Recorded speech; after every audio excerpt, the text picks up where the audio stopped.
जे पापा लगी गईले मधुरी तरस सजन घरवा घेरे अइले जी। जे पापा लगी गईले मधुरी तरस सजन घरवा घेरे अइले जी। अजी पापा लगी गईले मधुरी तरस सजन घरवा घेरे अइले जी। कोठवा से ऊपर कोठरी आए बाबा। कोठवा से ऊपर कोठरी आए बाबा।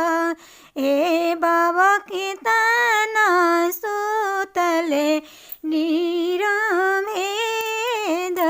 सजन दुअरा घेरे अइले जी।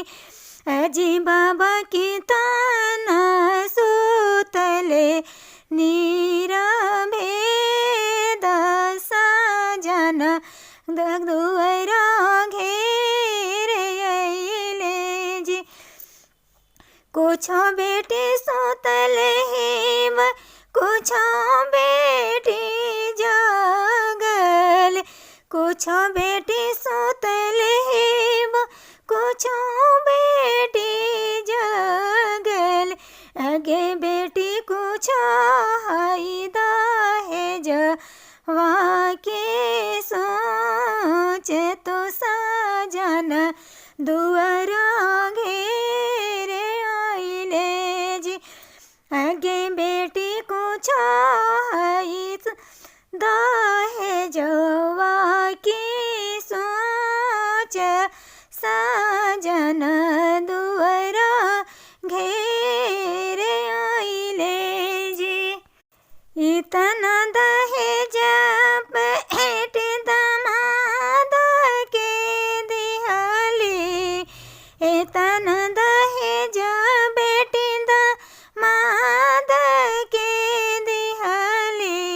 आहो बेटी मुखा होना बोलले दामाद सजन घरवा ध्वज अइले गे।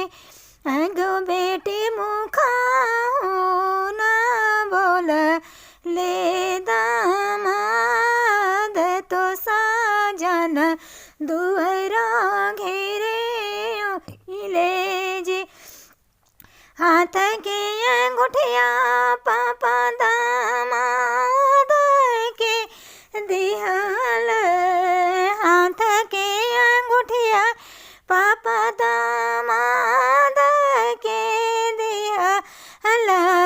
आहो पापा निहोरी करे परिणाम सजन दुअरा घेरे अइले जी। आहो पापा निहोरी करे परिणाम सजन दुअरा घेरे अइले जी।